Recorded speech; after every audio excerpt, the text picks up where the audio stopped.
시편 1편을 누가 썼는지, 언제 썼는지는 알려진 바가 없습니다. 그러나 많은 신학자들이 공통적으로 인정하고 있는 것은 시편 1편은 시편 전체를 소개하기 위해서 특별하게 선택된 시라는 것입니다. 그렇기 때문에 이 시는 시편 전체의 내용을 관통하는 중심적인 사상을 독자들에게 알려주는 시라고 할 수 있습니다. 시편 1편은 6절로 구성된 아주 짧은 시입니다. 이 시를 반으로 뚝 잘라보면 1절부터 3절까지는 복 있는 사람, 즉 의인에 관한 이야기입니다. 그리고 4절부터 5절까지는 악인에 대한 이야기입니다. 그리고 마지막 6절은 의인과 악인이 결과적으로 어떤 운명에 놓여 있는지를 소개하고 있습니다. 이 시를 눈으로 그냥 한번 쭉 훑어보면 구조적으로 행복에서 출발하고 마지막에 멸망으로 마무리됩니다. 바로 시편 1편은 행복과 멸망이 우리 인간에게 있어서 가장 중요하고 근본적인 문제라고 이야기하고 있습니다. 우리에게는 항상 두 가지 길이 앞에 놓여 있습니다. 행복으로 향하는 길과 멸망으로 향하는 길이 바로 그것입니다. 인간이라면 누구나 멸망보다는 행복을 선호합니다. 시편 1편을 쓴 시인은 인간에게 있어서 행복의 길과 멸망의 길을 설명하면서 어떻게 사는 것이 인간답게 사는 것인가를 알려주고 있습니다. 시인은 우리에게 정답을 이야기하고 있습니다.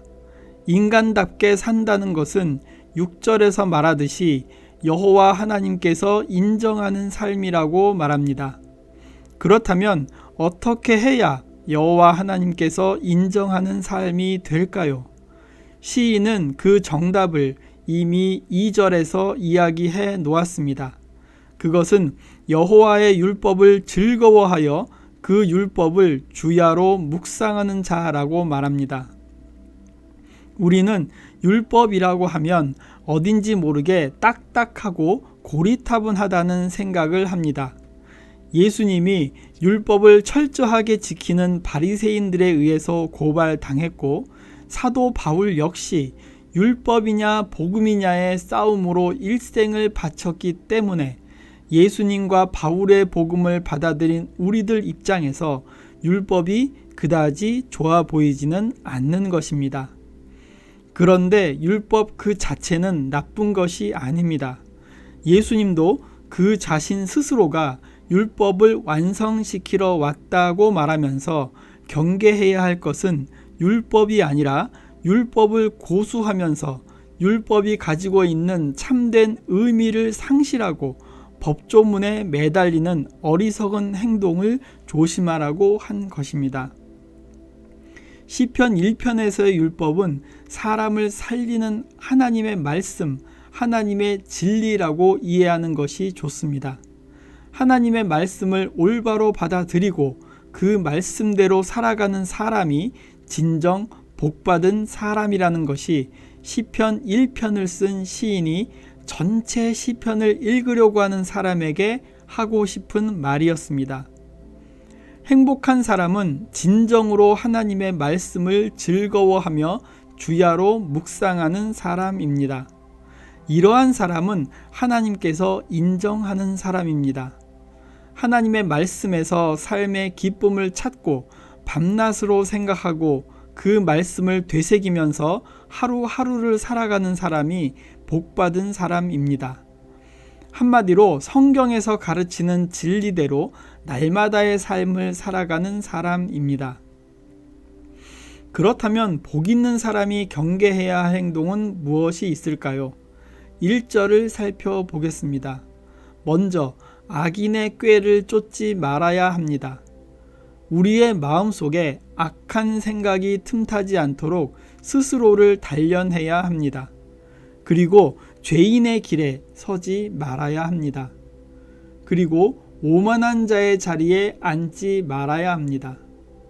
우리가 살아가는 데 있어서 조금 편하고 조금 양심을 속인다면 우리에게 이익이 되는 경우에 우리의 머리 양쪽에서 천사와 악마가 서로 싸움을 합니다. 우리는 어떤 것이 옳은 것인지 알고 있습니다. 양심에 따라 올바른 행동을 해야 한다는 것을 알고 있습니다. 그리고 대부분의 경우 어떤 것이 올바른 것이고 선한 일인지 알고 있습니다. 그런데 알고 있다고 하더라도 그 올바른 것을 행동하는 것이 참으로 힘들 때가 있습니다.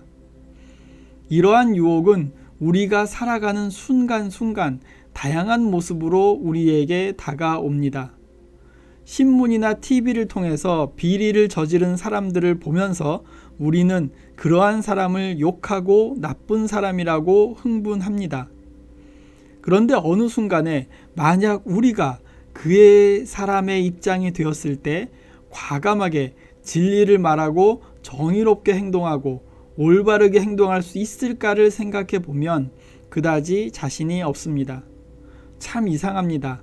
하지 말라는 것은 더 하고 싶어지고 하라는 것은 하기 싫은 것이 우리들이 가지고 있는 습성인지도 모릅니다. 그렇다고 그런 비리를 저지른 사람을 용서하자는 이야기는 아닙니다. 우리는 이 사회가 올바른 사회가 되기 위해서 함께 노력해야 합니다. 그리고 우리 스스로가 악인의 꾀, 죄인의 길, 오만한 자의 자리에 앉고 싶은 유혹이 다가왔을 때 그것을 하나님의 말씀에 의지하여 이겨낼 수 있도록 우리의 마음을 붙잡아 달라고 주님께 간구해야 합니다. 하나님의 말씀을 의지하고 그 말씀대로 살아가려고 노력하는 사람을 하나님은 절대로 그냥 버려두지 않습니다. 3절부터는 문장이 미래형으로 바뀌는 것에 주목해야 합니다. 3절을 통해서 시편 시인은 이렇게 말합니다. 악인의 꾀를 쫓지 아니하고 죄인의 길에 서지 않고 오만한 자의 자리에 앉지 아니하고 하나님의 말씀에 의지하여 그 말씀대로 살아가려고 노력하는 사람의 행사가 다 형통할 것이라고 말합니다. 하나님의 말씀을 마음의 중심에 새기고 말씀대로 살아가려고 노력하는 사람은 결국에는 하나님께서 인정하는 사람이 될 것입니다. 시냇가에 심은 나무가 시절을 쫓아 과실을 맺으며 그 잎사귀가 마르지 아니함 같다는 것은 무슨 의미일까요? 나무는 항상 수분을 섭취해야 합니다. 시냇가에 심겨진 나무는 시냇가에서 공급해주는 수분을 통해서 과실을 맺고 잎사귀가 마르지 않습니다.